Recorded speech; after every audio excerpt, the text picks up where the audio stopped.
This is Scott Becker with the Becker Private Equity and Business Podcast. We're thrilled to recently pass 7 million downloads and be ranked this week in the top 10 in the Apple Business Podcast News rankings. So a terrific week, and thank you to our listeners and to our guests. We're going to walk through 9 stories that we're following today.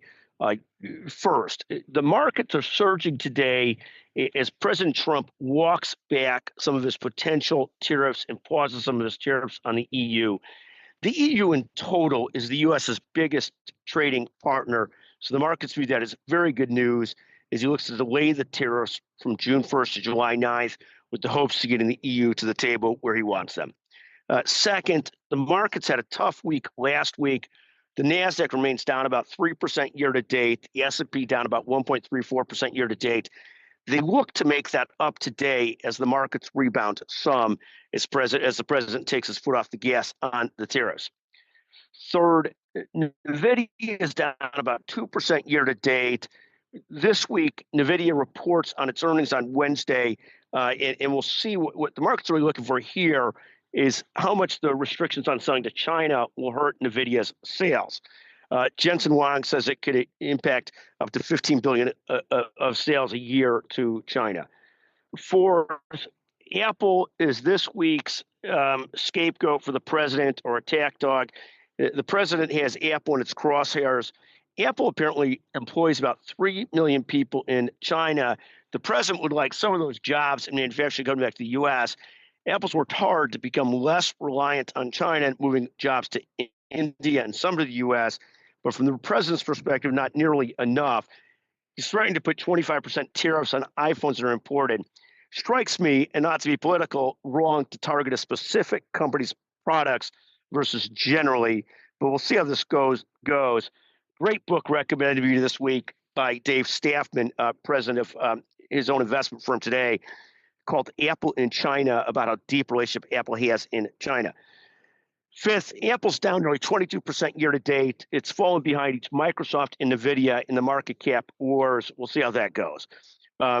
Sixth, Russia and Putin are proving to be more difficult to negotiate with than either President Obama back in the day or President Trump thought they would be.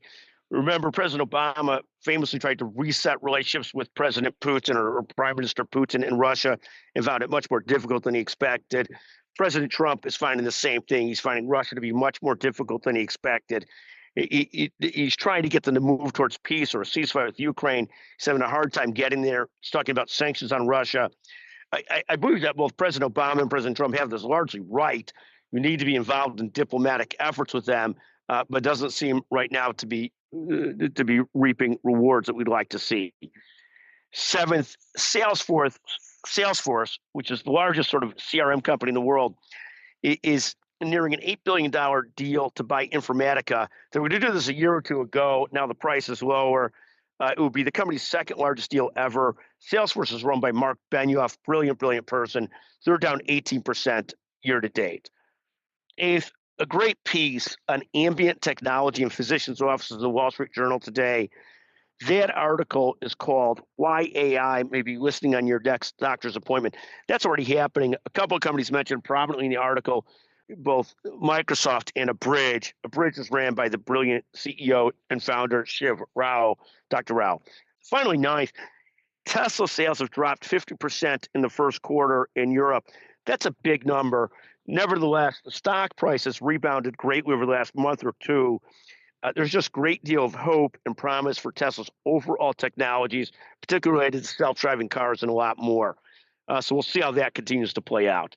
Thank you for listening to the Becker Private Equity and Business Podcast. Thank you very, very much.